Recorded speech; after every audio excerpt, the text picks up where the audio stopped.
తెలంగాణ వ్యాప్తంగా ఎక్కడ చూసినా ఏదో ఒక మూలన సమస్యలతోటి ప్రజలు ఇబ్బందులు పడుతున్నారు.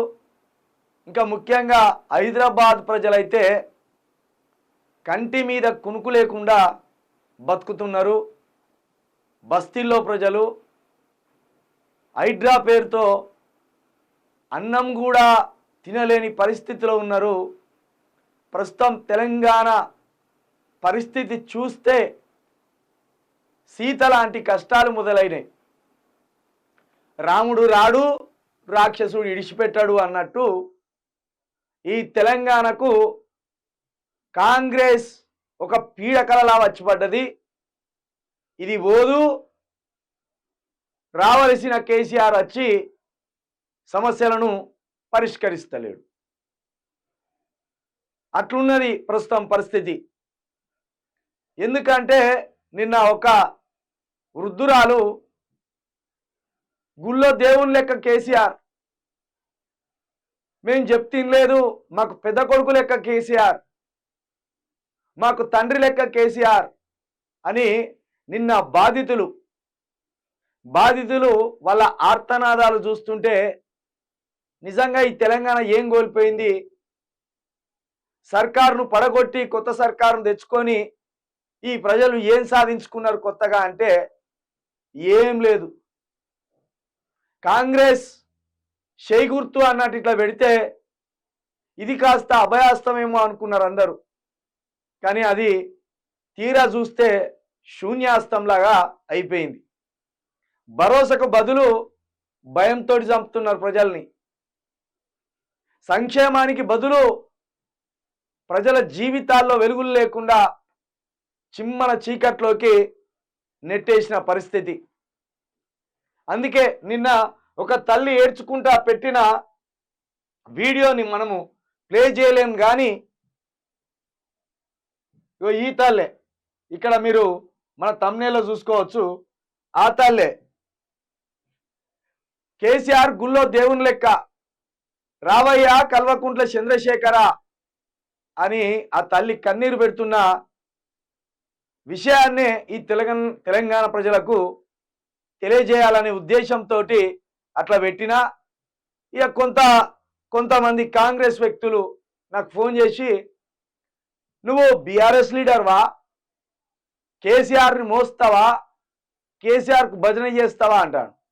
ఒకవేళ 4 కోట్ల ప్రజల పక్షాన చిలకా ప్రవీణ్ మాట్లాడుతుంటే మీకు బీఆర్ఎస్ పార్టీ వ్యక్తిలాగా కనబడితే అనుకోండి, తప్పేం లేదు. ఎందుకంటే ఒకనాడు తెలంగాణ రాష్ట్రం కోసం కొట్లాడిన ఏకైక పార్టీ టిఆర్ఎస్ పార్టీ. ఒకనాడు తెలంగాణ కోసం ఆమరణ నిరాహార దీక్ష పట్టిన వ్యక్తి కేసీఆర్. కేసీఆర్ను పరిపాలకుడిగా మీరు ఎంతైనా విమర్శించండి, నేను పట్టించుకోను. ఎందుకంటే ఆయన హయాంలో పొరపాట్లు జరిగినాయి, ఆయన హయాంలో జరగకూడని కూడా జరిగినాయి, ఆయన హయాంలో కూడా ప్రజలు అణిచివేతకు గురైనలు. కానీ ఆయన హయాంలో తెలంగాణ భద్రంగా ఉన్నది. శత్రువు అనేటోడు తెలంగాణకు రాకుండా కేసీఆర్ ఇంటి పెద్దలాగా, ఈ తెలంగాణ పెద్దలాగా కంటికి కావలి కాసుకున్నట్టు ఈ ప్రజలను కాసుకున్నాడు.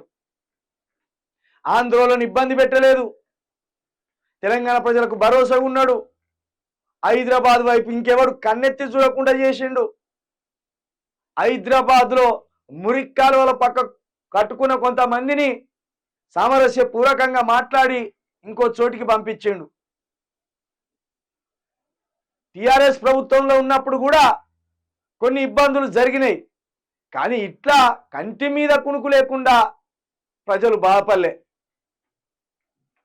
హైడ్రా పేరుతోటి సృష్టిస్తున్న అరాచకం వల్ల ప్రజలు ఈ రీతిలో భయపడలేదయ్యా. ఆయన హయాంలో బాగానే వస్తుందా ఇట్లా. కాబట్టి తెలంగాణ చూస్తుండగానే రాక్షసుల చేతికి చిక్కినట్టు అయింది. అందుకే మరొక్కసారి అంటున్నా, తెలంగాణది సీతమ్మ పరిస్థితి అయిపోయింది. రాముడు వచ్చి తీసుకపోడు, రాక్షసుడు ఇడిచిపెట్టాడు. ఆ పరిస్థితి అయిపోయింది. కాంగ్రెస్ పోదు, కేసీఆర్ రాడు. నేను మరొకసారి అంటున్నా, కల్వకుంట్ల చంద్రశేఖరరావు గారు మీ హయాంలో కొన్ని పొరపాట్లు జరిగినాయి. ఆ పొరపాట్ల వల్లనే మీరు ఈరోజు ఇంటికి పరిమితమైన పరిస్థితి. మరి ఇప్పుడు మీరు రావాల్సిన సమయం ఆసన్నమైంది. మీరు ఇంట్లో కూర్చొని ఉండకూడదు.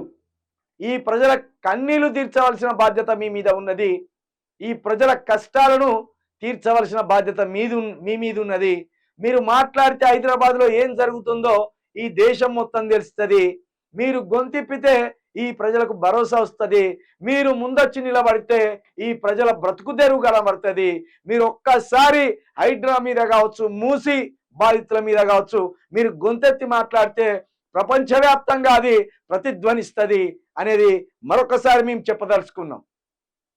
మీరు ప్రతిపక్ష నాయకుడిగా ఉండి మీరు ఈ సమయంలో మాట్లాడకపోతే అది కూడా మీరు తెలంగాణకు అన్యాయం చేసినట్టే. మీ మీద తెలంగాణ ప్రజలకు అచంచలమైన విశ్వాసం ఉన్నది. మీ మీద ఈ తెలంగాణ ప్రజలు కొండంత ఆశలు పెట్టుకున్నారు. ఓకే, మీకు అధికారం వల్ల కొంత దురుస్థానం వచ్చింది. దాన్ని తగ్గించడానికే ఈ తెలంగాణ ప్రజలు మీకు ఓట్లేయకుండా కాంగ్రెస్కు ఒకసారి అవకాశం ఇద్దామని ఇచ్చి చేతులారా ఆగమైపోయింది.